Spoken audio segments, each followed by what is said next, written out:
మీ ఎలాంటి వ్యాపార ప్రకటనలకైనా వెంటనే మా ఛానల్ సంప్రదించండి. అందరికీ నమస్కారం. ఈరోజు మన స్టూడియోలో సుప్రసిద్ధ జ్యోతిష్య వాస్తు పండితులు బ్రహ్మశ్రీ డాక్టర్ నాయకంటి మల్లికార్జున శర్మ గారు ఉన్నారు. అక్టోబర్ మాసంలో మకర రాశి వారి పరిస్థితి ఏ విధంగా ఉండబోతుందో గురువుగారిని తెలుసుకుందాం. నమస్కారం గురుగారు. నమస్కారం అండి. సో అక్టోబర్ మాసం విశేషంగా మకర రాశి వాళ్ళకి ఈ నెల ఏ విధంగా కలిసి రాబోతుంది, ఎలాంటి జాగ్రత్తలు వెళ్ళి తీసుకోవాలి? తప్పకుండా. ఓం శ్రీ గురుభ్యో నమః.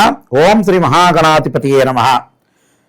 ప్రేక్షకులందరికీ కూడా విజయదశమి దీపావళి శుభాకాంక్షలు. అక్టోబర్ నెలలో మకర రాశి వాళ్ళ యొక్క గ్రహస్థితి ఏ విధంగా ఉండబోతుంది, గ్రహ సంచార విధానం ఏ విధంగా ఉందో ఒకసారి తెలుసుకుందాం. ఏ గ్రహాలు ఏ రాశుల్లో ఉన్నాయో తెలుసుకుందాం. ముఖ్యంగా ప్రధానంగా మిథున రాశిలో గురువు సంచారం చేయటం, 18 తర్వాత కర్కాటక రాశిలో అతిసార సంచారం ద్వారా కర్కాటక రాశిలోకి ప్రవేశం చేయటం, శని వక్రగతిలో అక్టోబర్ 3 నుంచి మీనరాశిలోనే వక్రగతిలో ఉండటం, రాహు కుంభరాశిలోను సింహంలో కేతు సంచారం చేయటం, శుక్రుడు సింహంలో కన్యారాశిలో సంచారం చేయటం, అలానే రవి కన్యా తులారాశుల్లో సంచారం చేయటం, బుధుడు కుజుడు తులా వృశ్చిక రాశిలో సంచారం చేయడం జరుగుతుంది. ఇది గ్రహస్థితి. ఇవన్నీ కూడా గోచారీత్యా చెప్పబడే ఫలితాలే కానీ జన్మజాతకాన్ని అనుసరించే ఫలితాలు కావు. ఇది అందరూ కూడా గమనించాలి. అలానే this is the transit system అంటారు. అక్టోబర్ మాసంలో మకర రాశి వాళ్ళకి ఏ విధంగా ఉంది? అయితే మకర రాశి వాళ్ళకి ఏమిటి అనంటే, మకర రాశ్యాధిపతి అయిన శని తృతీయ స్థానంలో వక్రస్థితిలో ఉన్నాడు. కుటుంబ పరంగా ఇబ్బందులు, అపార్థాలు, అనుమానాలు లేకుండా సజావుగా కాపురాన్ని సాగించాలి. ఫ్యామిలీ పరంగా ఎలాంటి ఇబ్బందులు లేకుండా సర్దుబాటుతనంతో అర్థం చేసుకొని ముందుకెళ్ళటం మంచిది. అది బంధువులతో కానీ, మిత్రులతో కానీ, కుటుంబ సభ్యులు కానీ, ఎవరైతే ఉంటారో ఫ్యామిలీ పరంగా ఉండే మెంబర్స్ తోటి అన్యోన్యంగా ఉండటం, భార్యాభర్తలు అన్యోన్యంగా ఉండి మ్యూచువల్ అండర్స్టాండింగ్ బాండింగ్లో ఉండటం చాలా ఇంపార్టెంట్.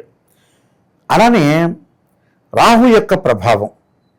రాహు ద్వితీయ స్థానంలో ఉన్నాడు కుంభరాశిలో. ద్వితీయ స్థానంలో ఉండటం వల్ల నేను ఇందా చెప్పినట్టుగా కుటుంబంలో కలహాలు అనేవి ఉండకూడదు. సర్దుబాటుతనము, లౌకిక జ్ఞానము, ఒత్తిడి గురి కాకుండా, ప్రెజర్కి అంటే ఫైనాన్షియల్ పరంగా గురి కాకుండా ఉండటం చాలా ఇంపార్టెంట్ ఇక్కడ. ఇక మిగతా గ్రహాల యొక్క సంచారాన్ని మనం చూసుకునేటట్టయితే షష్టమంలో గురువు యొక్క సంచారం.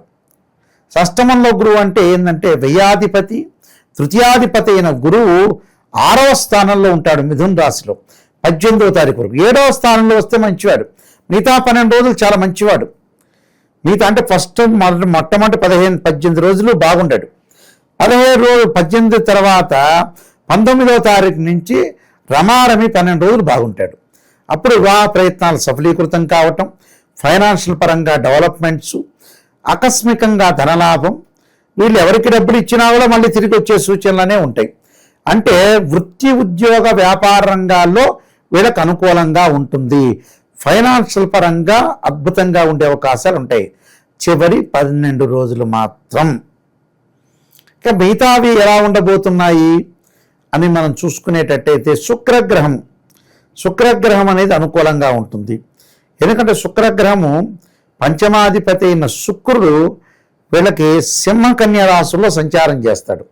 చేసినప్పుడు అప్పుడు 8వ స్థానం 9వ స్థానంలో శుక్రుడు యొక్క సంచారం వల్ల వివాహ ప్రయత్నాలు అనుకూలంగా ఉంటాయి. అక్టోబర్ మాసం అంతా వివాహాలకి వెళ్ళొచ్చు. ప్రయత్నం చేస్తే సఫలీకృతం అవుతుంది. మంచి కుటుంబంలో ఉన్న అబ్బాయి కానీ అమ్మాయి కానీ వచ్చే అవకాశాలు ఉంటాయి. వాహనాలు కొనుగోలు చేయాలంటే కొనుగోలు చేయొచ్చు. బంగారు ఆభరణాలు కొనుగోలు చేయొచ్చు.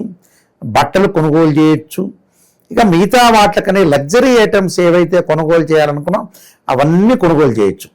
శుక్రగ్రహము ఖచ్చితంగా బాగుంది గోచారీత్యా, ఇన్ నో డౌట్ ఇట్. అలానే గురువు కూడా ఎప్పుడు బాగుంటాడు? కర్కాటక రాశిలోకి వచ్చినప్పుడు బాగుంటాడు. ఎప్పుడు వస్తారు? ఆఫ్టర్ 18th అప్పుడు బాగుంటాడు. అంటే 12 రోజుల పాటు అక్టోబర్లో చాలా అద్భుతంగా ఉంటాయి వీళ్ళకి. ఈ శుక్రుడు బాగుంటాడు, గురువు బాగుంటాడు. మిగతా గ్రహాలను మనం చూసుకునేటట్టయితే వీళ్ళకి కుజుడు యొక్క ప్రభావం కూడా చివరిలోనే బాగుంటుంది. అంటే 15వ తారీఖు తర్వాతనే ద్వితీయార్థం అంటారు దీన్ని. ప్రథమార్థం అంటే మొట్టమొదటి 15 రోజులు, ద్వితీయార్థం అంటే 15 తర్వాత.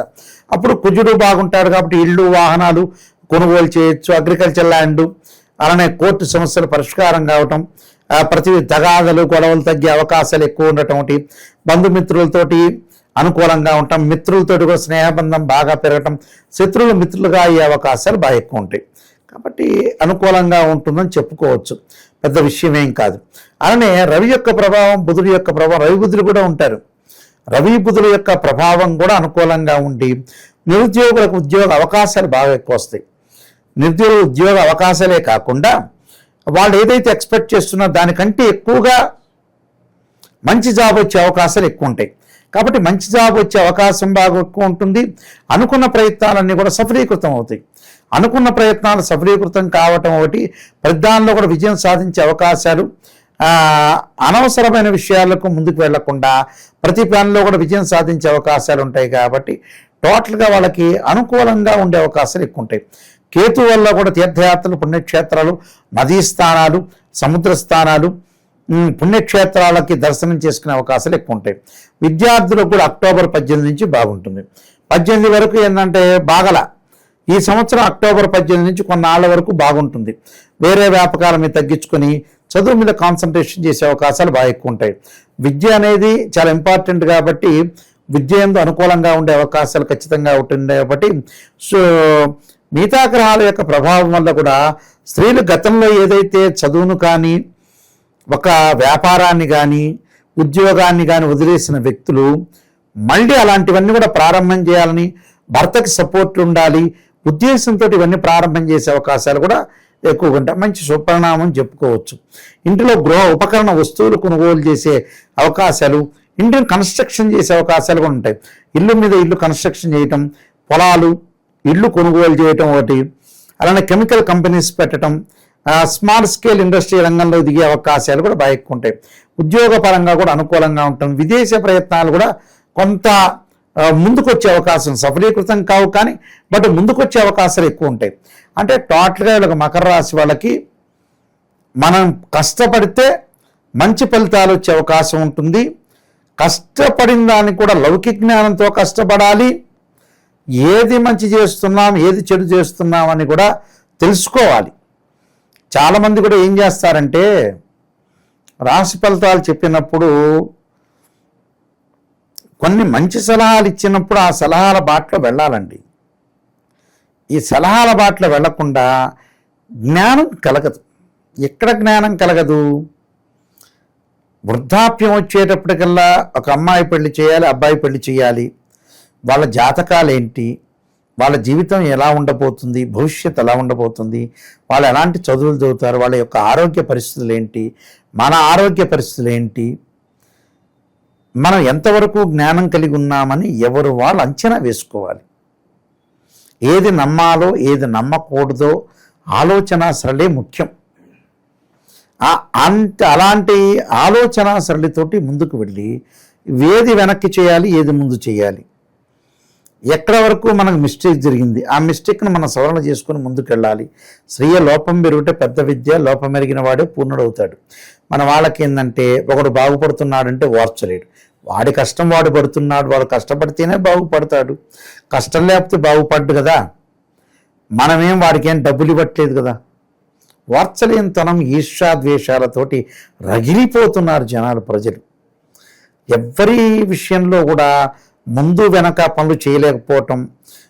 చాలామంది క్లయింట్స్లో కూడా వాళ్ళ యొక్క పెళ్ళిళ్ళు ఘనంగా ఫంక్షన్ హాల్లో బ్రహ్మాండం ఖర్చు పెట్టడం, మంచి ముహూర్తాన్ని చేయలేకపోవటం, మంచి బ్రాహ్మణ్ణి పెట్టుకోలేకపోవటం, మంచి సమయంలో జీలకర్ర బెల్లం పెట్టలేకపోవటం, ఇలాంటివన్నీ కూడా ఏది మంచో ఏది చెడో తెలియకపోతుంది. ఇక్కడ ఇలాంటి విషయాల్లో వెనకబడిపోయారని చెప్పుకోవచ్చు. నిజంగా ప్రజలు వెనకబడిపోయారే నిజం చెప్పాలంటే. లగ్జరీ ఐటమ్స్కి బాగా ఎక్కువ ఇస్తారు. చూశాను నేను చాలామందికి కూడా నా దగ్గరికి వచ్చే ఒక క్లయింట్ ఒక ఆమె ఉంది. వాళ్ళ అమ్మాయికి డైవర్స్ అవుతుందని నేను చెప్పా. డైవర్స్ అవుతుందని చెప్పిన తర్వాత దీనికి చాలా జాగ్రత్త ఉండమ్మా, ఈ అబ్బాయి సంబంధం వద్దు, మీరు రెమెడీస్ చేసుకొని కొన్ని రోజులు ఆగి అమ్మాయి సంబంధం చేయందంటే ఎవరో ఏదో వాళ్ళ చుట్టాల బంధువులు చెప్పారని చేసింది అమ్మాయి. చేసిన తర్వాత అమ్మాయికి డైవర్స్ జరిగిపోయింది. ఇప్పటికి కూడా ఆమెకు బుద్ధి రాలేదంటే ఏం చెప్పాలి చెప్పండి? ఇప్పటికి కూడా అనుగుణంగా లేదు వాళ్ళకి. ఇప్పటికీ ఆమె తిరుగుతుంటుంది, లగ్జరీగా తిరుగుతుంటుంది. నిజమైతే నాకు ఒక కూతురు ఉన్నది, ఆ కూతురికి కాపరాన్ని నిలబెట్టాలి, వాళ్ళని డెవలప్మెంట్ చేయాలి, నేను తిరగటం ఏంది బస్సులో, విమానాల్లో, ట్రైన్లో అనేది ఆలోచన చేయదు. అంటే ఇక్కడ జ్ఞానం కలగట్ల. ఇంకో వ్యక్తికి ఏంది, అల్లుడికి వెళ్ళిపోతుంది అన్న కూతురికి పెళ్లి చేయని వాడు ఒకడున్నాడు. ఒకడి ఆస్తి బ్రహ్మాండంగా ఉంటే కొడుక్కి 35 ఏళ్ళు వస్తున్నాయని వివాహంలో మ్యారేజ్ బ్యూరోలో 10,000 అడుగుతున్నవాడు ఆపేసుకున్నాడు ఉన్నాడు ఇక్కడ. చూడండి, పిల్లగాడికి బాబుకు పెళ్లి కాకపోతే హైదరాబాద్లో ఎన్ని బిల్డింగ్లు ఉంటే లాభం ఏంది? ఇంకో పర్సన్ ఉన్నారు, పొద్దున్నే మొగుడు పెళ్ళాం ఇద్దరు విపరీతంగా వెళ్తుంటారు ఆఫీసులకి, సంతానం ఇష్టం లేదు వాళ్ళకి. సంతానం లేకపోతే డబ్బు ఎందుకండి? తీసుకెళ్ళి ఆ మూసీ నదిలో, కృష్ణానది, గోదావరిలో పడేయక. సంతానం కోసమే వీళ్ళు డబ్బులు సంపాదించేది ఏ మనిషి అయినా కూడా. లేకపోతే ఎందుకు ఆ శ్రీశైలంలో 3 లక్షలు ఇస్తే రూమ్ ఇస్తారు, శుభ్రంగా శ్రీశైలంలో ఉండొచ్చు. కాశీలో కానీ ఏదన్నా క్షేత్రంలో చక్కగా, ఇప్పుడు రాజమండ్రిలో కూడా గోదావరి నదిలో ఒక రూమ్ కట్టమంటే కడతారు, అలా కట్టించుకొని అక్కడ ఉండొచ్చు. అలా ఏదో క్షేత్రంలో ఉండొచ్చు. సంతానం గురించే మనిషి పాకులాట అయ్యేది. వాళ్ళ జీవితాలు వాళ్ళు బాగుండాలి, వాళ్ళు బాగుంటేనే మంచిది. కొంతమందికి నెగిటివ్ చెబితే ఇష్టం ఉండదు, పాజిటివ్నే చెప్పాలి. ఎలాంటి పాజిటివ్? అయ్యా మా అబ్బాయి రేవంత్ రెడ్డి గారి తర్వాత ముఖ్యమంత్రి అవుతాడని చెప్పాలి. మన రేవంత్ రెడ్డి గారు ఏమనుకోరులే ఈ మా ఆయన చెబితే. అయితే అలాంటి ఆలోచన చేస్తారు, అలాంటి ఆలోచన చేయకూడదు. నెగిటివ్ అయినా పాజిటివ్ అయినా తెలుసుకొని ముందుకెళ్తే లైఫ్ అనేది టర్నింగ్ తిరిగే అవకాశాలు ఖచ్చితంగా ఉంటాయి, గ్యారంటీగా ఉంటాయి, 100% షూర్. అది వివేకం ముఖ్యం ఇక్కడ. గ్రహబలం ముఖ్యమా, వివేకం ముఖ్యమా? అంటే వివేకం 50% వివేకం కావాలి, గ్రహబలం 50% కావాలి. ఆ రెండింటినీ కూడా జాగ్రత్త చూసుకొని ముందుకెళ్తే లైఫ్ సెటిల్మెంట్ అయినట్టు. కొన్ని పరిహారాలు చేసుకొని ముందుకెళ్తే డెవలప్మెంట్ అవుతారు. విశేషంగా ఎలాంటి పరిహారాలు బాగా కలిసి వస్తాయి అంటారు గురుగారు వీళ్ళకి? ఈ రాశి వాళ్ళు ముఖ్యంగా దేవానాంచ ఋషీనాంచ గురుకాంచన సన్నిభం బుద్ధిమతంత్ర లోకేశం తమ నమామి బృహస్పతి అనే మంత్రాన్ని గురువారం చేయటం. అలానే నువ్వులు, నల్లని వస్త్రము, నల్లని చెప్పులు, నల్లని మేకు, నల్లని గొడుగు దానం చెయ్యాలి శనివారం రోజున. దానం చేయటమే కాకుండా ద్రాక్షారసంతో శనికి అభిషేకం చేయించడం మంచిది. అలానే ఎలాంటి ఆరోగ్యపరంగా ఇబ్బందులు కలగకుండా శివుడికి నువ్వుల నూనెతో అభిషేకం చేస్తే ఆయుర్వృద్ధి కలుగుతుంది శాస్త్రం. ఇలాంటి రెమెడీస్ చేసుకుంటే తప్పకుండా మంచి జరిగే అవకాశం గ్యారెంటీగా ఉంటుంది. చాలా బాగా వివరించారు. ధన్యవాదాలు గురుగారు. నమస్కారం.